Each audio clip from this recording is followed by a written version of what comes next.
Mas mohon, jangan bilang seperti itu. Mas tidak tahu bagaimana hidup Mas jika tidak ada kamu di sisiku. Bagi Mas, kamu adalah segalanya. Seorang istri, seorang teman, seorang partner. Jangan pernah punya pikiran untuk pergi meninggalkan Mas. Apapun yang terjadi, kita akan hadapi ini bersama-sama. Darren berkata dengan mata berkaca-kaca. Dia tidak bisa membayangkan andai yang dikatakan Jarana itu benar terjadi. Tapi Jara takut, Mas. Jara takut tanpa sadar menjadi istri durhaka. Jara takut tanpa sadar membangkang pada Mas sebagai suami. Jara takut tidak bisa menahan emosi dan mengeluarkan kata-kata kasar pada Mas. Zara takut tidak bisa bersabar menghadapi semua ini. Bagi Zara, ini terlalu berat, terlalu menyakitkan. Zarana menunduk dalam, air matanya jatuh hamburan. Belum sampai seminggu dan menikah lagi. Tapi Zarana sudah merasa lelah. Hatinya benar-benar lelah. Luka hatinya kian lama kian menganga. Apalagi keberadaan Hani di dekatnya membuatnya luka itu bak siram air garam. Kamu sudah janji akan menemani Mas melewati semua ini. Kalau kamu mau, Mas bisa langsung menceraikan Hani saat dia sudah melahirkan nanti. Tapi tolong, jangan pernah berpikir untuk pergi dari hidupku. Mas benar-benar membutuhkanmu. Darren kembali bersuara. Maaf, Zara tidak bisa janji. Zara juga tidak mungkin meminta Mas untuk meninggalkan Hani. Sementara di antara kalian sudah ada ikatan kuat yang belum Mas miliki dari Zarana. Anak, keturunan yang selama ini diidamkan oleh keluarga Mas. Cucu yang selama ini sudah ditunggu-tunggu oleh mama sama papa. Suara Zarana semakin bergetar. Ia merasa putus asa dengan pernikahannya.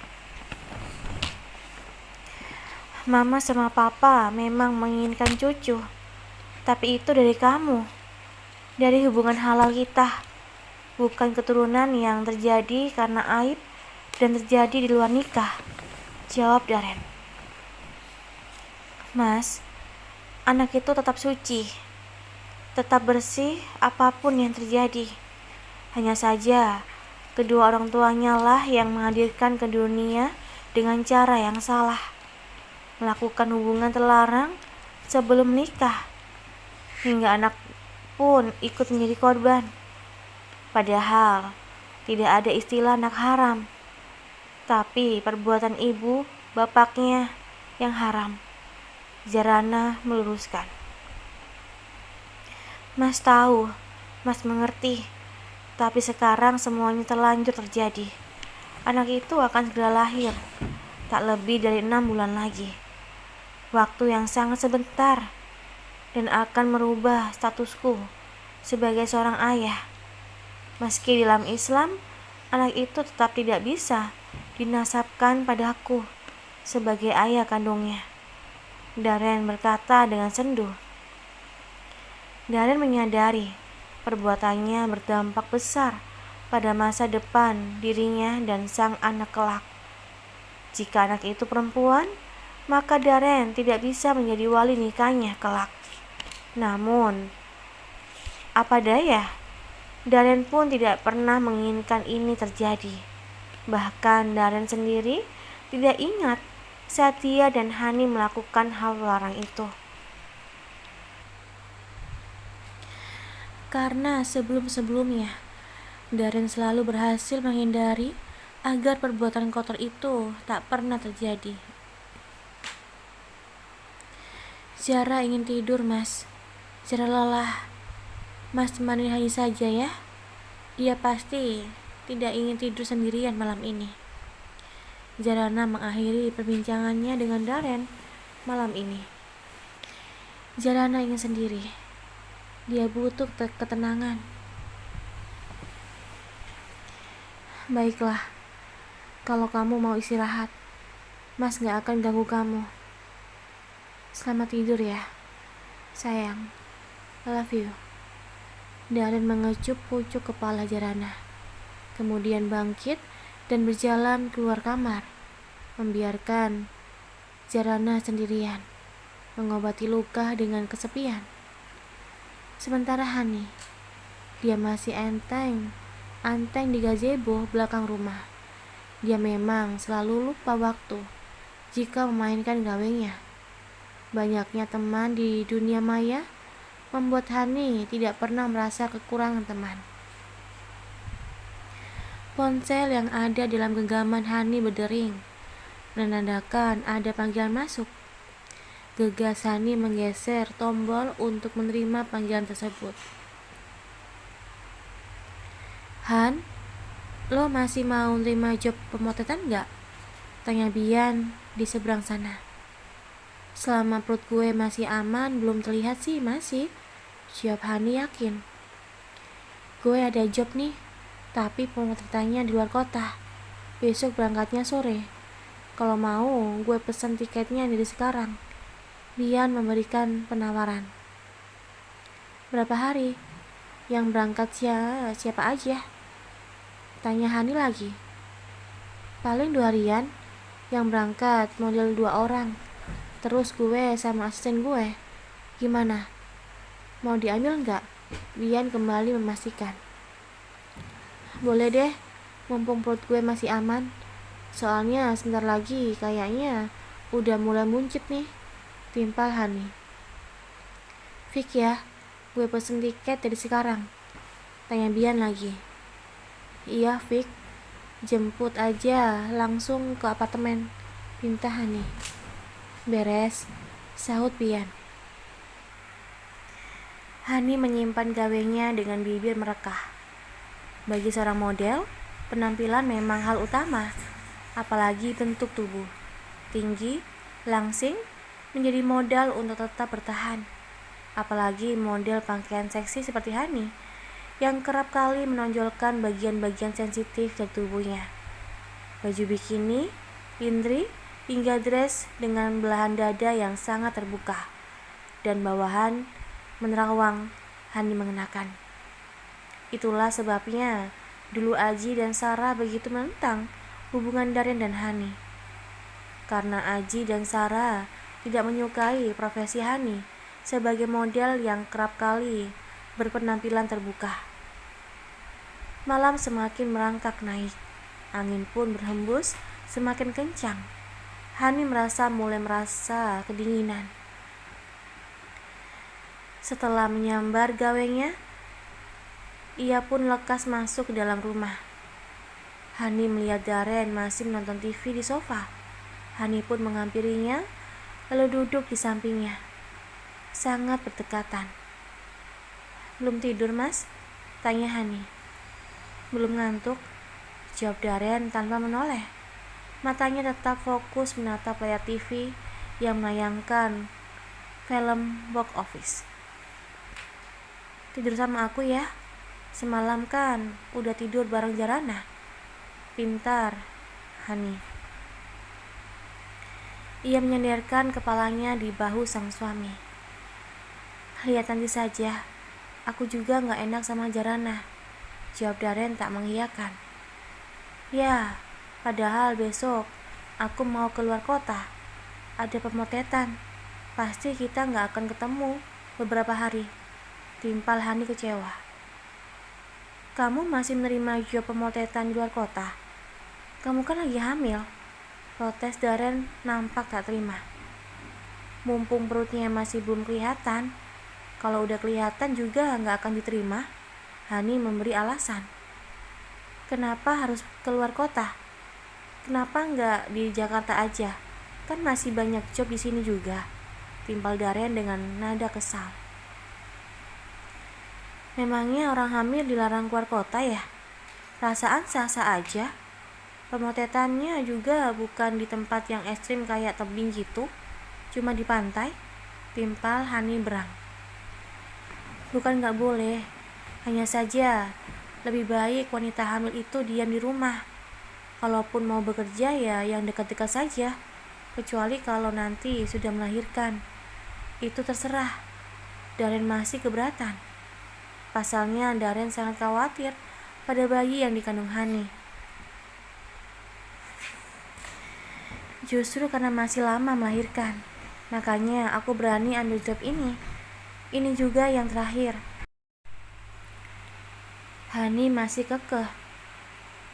Memangnya berapa sih bayaran permotetan di luar kota? Biar aku yang bayar, tanya Darren. Bukan masalah bayaran, Mas, tapi ini masalah profesionalitas kerja. Ini kerjaan aku dan aku suka melakukannya. Aku menyukainya. Aku mendapatkan kepuasan saat melakukannya. Tolong ngertiin aku dong. Aku jadi model bukan baru sebulan 2 bulan, tapi udah tahunan. Hani menatap Darren tajam. Lagian, aku juga pasti jaga diri baik-baik. Aku juga gak mau terjadi sesuatu yang buruk sama calon anakku. Kalau aku memang tidak mempedulikannya, mungkin aku sudah menggugurkannya sejak awal. Lanjut Hani. Darren menoleh.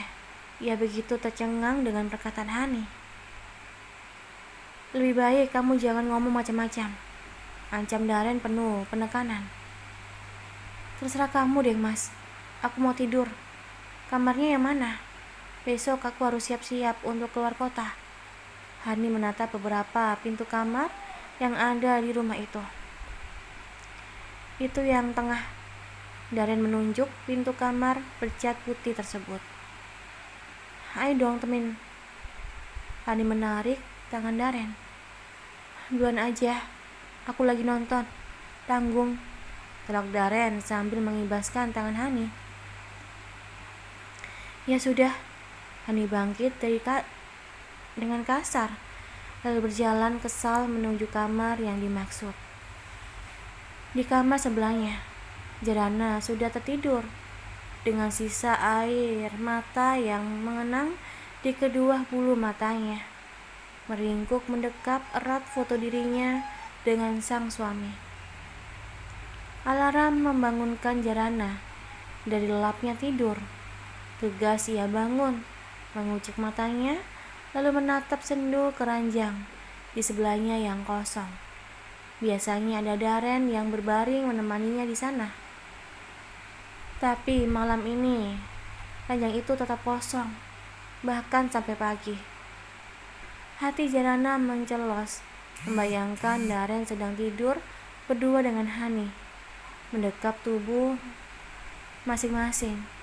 Jarana menekan dadanya yang tiba-tiba berdenyut nyeri. Mengucap istighfar, kemudian buru-buru turun dari ranjang dan mengambil air wudhu. Jarana mendirikan sholat malam seorang diri, hanya ditemani kesunyian dan lampu yang temaram. Bahkan sampai azan subuh berkumandang, Jarana masih terpungkur dalam kesunyian, larut dalam doa-doanya yang menembus langit. Selesai sholat subuh, Jarana keluar kamar. Ia hendak pergi ke dapur untuk menyiapkan sarapan. Namun saat melewati ruang TV, kaki Jarana terhenti. Ia mematung dengan perasaan bersalah, merajati hati. Darren tengah tertidur di sofa. Kakinya meringkuk karena ukuran sofa yang tidak terlalu panjang. Tubuhnya dibiarkan begitu saja, tanpa selimut yang menutupi. Perlahan Jarana mendekat, berdiri di samping laki-laki yang masih terlelap tersebut. Jarana menatap wajah Darren. Laki-laki berparas tampan dan menawan. Tangan Jarana terulur hendak mengelus pipi Darren. Namun kembali ia tarik karena ragu. Jarana pun akhirnya berjongkok persis di sisi Darren, mengusap rambut perlahan dengan hati yang tersayat. Jarana mengira Daren tidur di kamar menemani Hani. Nyatanya malah tidur di sofa sampai pagi. Melihat Daren seperti ini, Jarana merasa menjadi istri durhaka, tak mengizinkan Daren masuk ke kamarnya semalam. Inilah yang ditakutkan oleh Jarana. Tidak bisa mengendalikan perasaan marah dan cemburunya, hingga bersikap buruk pada suaminya. Tubuh Daren bergerak perlahan. Matanya pun terbuka karena merasakan usapan di kepalanya. Daren sedikit tersentak melihat Jarana sudah ada di dekatnya. "Jam berapa ini?" tanya Daren. "Kenapa Mas tidur di sini? Mana nggak pakai selimut? Bisa-bisa Mas masuk angin." Bukannya menjawab, Jarana malah balik bertanya. "Iya, Mas ketiduran," gila Daren. Namun Jarana bisa melihat bahwa apa yang diucapkan oleh suaminya itu tidak benar. Daren tidak berani menatap Jarana saat mengatakannya. Itu artinya Daren berbohong. "Sudah jam berapa?" Daren kembali mengulangi pertanyaannya. "Jam 5 pagi," jawab Jarana. "Astagfirullah." Daren melonjak bangun. "Mas nggak sholat tahajud? Belum sholat subuh juga." Daren buru-buru bangkit dari duduknya, lalu berjalan cepat ke kamar mandi untuk mengambil air wudhu. Di dalam hatinya, Daren merasa menyesal karena meninggalkan kebiasaannya yang mulai dilakukannya. Kebiasaan yang membuat hatinya merasa tenang. Kebiasaan sholat dan bermunajat di akhir malam. Kali ini, Daren melewatkannya. Ia memang tidur cukup larut malam. Semalam, Daren beberapa kali berdiri di depan pintu kamar Jarana, berharap Jarana akan membuka kuncinya. Namun hingga tengah malam tiba, kunci tak kunjung dibuka. Itu karena memang Jarana sudah tertidur. Jarana menghampiri Daren yang selesai sholat. "Maaf," ucap Jarana dengan wajar tertunduk. "Untuk apa?" tanya Daren. "Karena mengunci pintu hingga menyebabkan Mas tidur di sofa," jawab Jarana. "Tidak masalah." Timpal Daren tersenyum, mengangkat dagu Jarana, kemudian mengecup keningnya. "Ini yang aku takutkan, Mas. Menjadi istri durhaka karena cemburu dan tidak bisa mengendalikan amarah." Jarana berkata dengan sendu. "Kamu bukan istri durhaka, dan cemburu itu wajar. Bukankah istri Nabi juga dulu tidak lepas dari rasa cemburu?" Daren mencoba menghibur Jarana. Jarana mengangguk, membenarkan perkataan sang suami. "Aku mau masak dulu buat sarapan." Jarana bersiap untuk berbalik dan keluar kamar.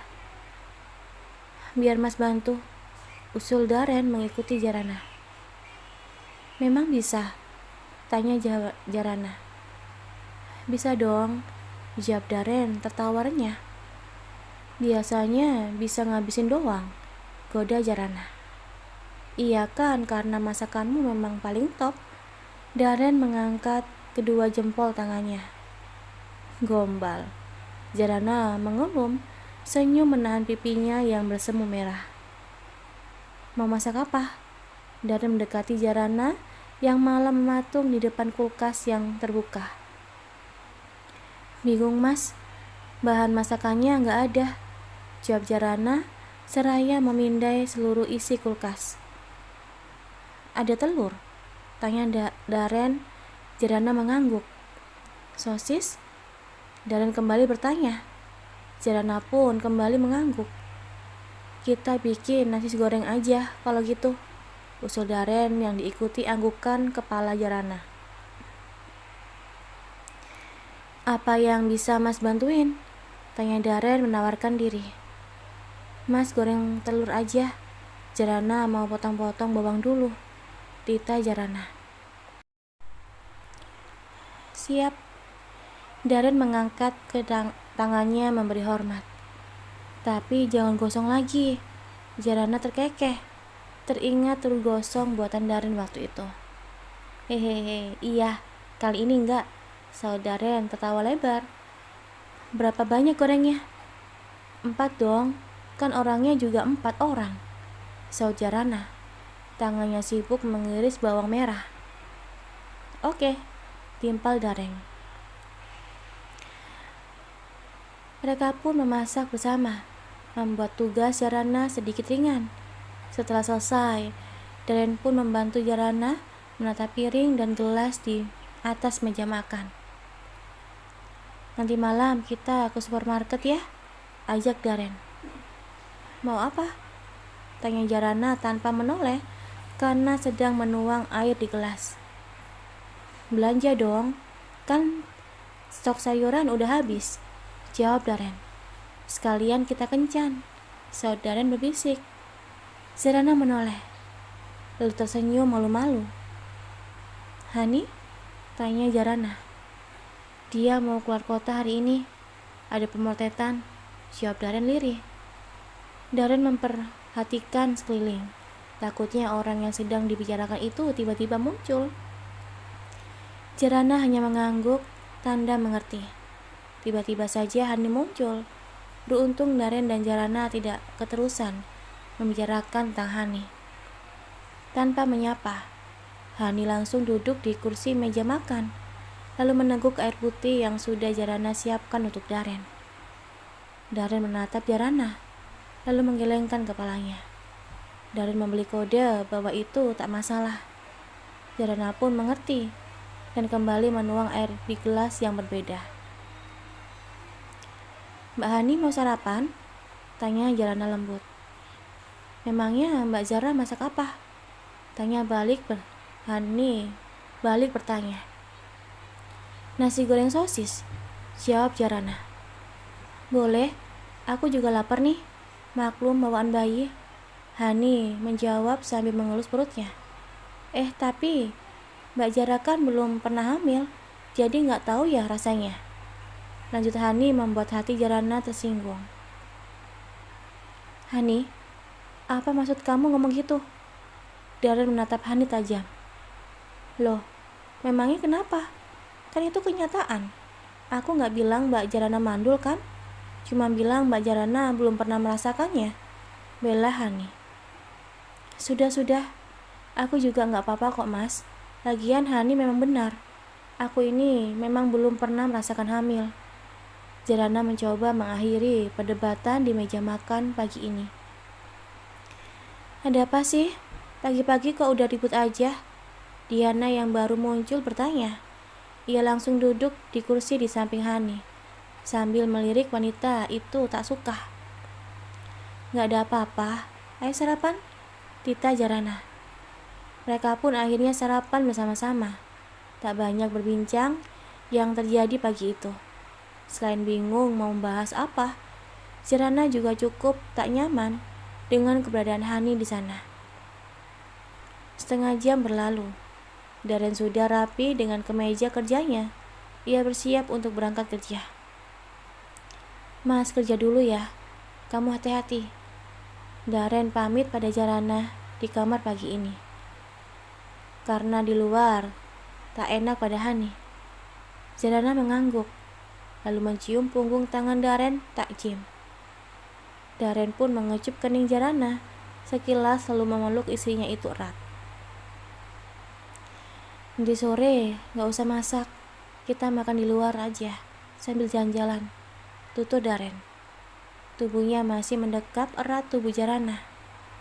Jarana mengangguk, lalu mengurai pelukan. I love you. Darren kembali mencium kening Jarana. Jarana tersipu. Wajahnya memanas dan memerah bak kepiting rebus. Hatinya yang semalam sempat membeku, kini mencair lagi. Begitulah wanita, hanya dengan rayuan dan gombalan saja bisa luluh begitu saja. Kemarahan yang dirasakan semalam menguap begitu saja dari hati Jarana. Mas berangkat ya. Assalamualaikum. Tutur Daren yang langsung dijawab oleh Jarana. Waalaikumsalam. Daren pun lekas keluar kamar, sementara Jarana mengikuti dari belakang, membawakan tas kerja Daren. Ayo, ajak Daren pada Hani yang sudah menunggu di sofa. Hani langsung bangkit dan mengikuti Daren keluar rumah. Ini mas tasnya. Jarana menyerahkan tas hitam itu pada Daren saat Daren membuka pintu mobil. Daren menerimanya dan langsung duduk di balik kemudi. Begitupun dengan Hani yang masuk ke dalam mobil dari pintu sebelahnya. Setelah mobil Daren melaju, meninggalkan pekarangan rumah, Jarana kembali masuk ke dalam dengan perasaan campur aduk. Ada bahagia, tetapi lebih banyak luka. Melihat ada wanita lain yang duduk di samping Daren, tak hayal membuat luka Jarana kembali terasa perih. Di dalam mobil, Hani terus saja berceloteh tentang rencana keberangkatannya keluar kota. Daren hanya mendengarkan tanpa banyak menanggapi. Sudah melarang pun, tapi nyatanya Hani tetap kekeh ingin berangkat. Mas, apakah nggak sebaiknya kamu ikut keluar kota juga? Tanya Hani. Dulu juga waktu kita masih pacaran, kamu sering nemenin aku. Masa sekarang giliran udah nikah nggak mau?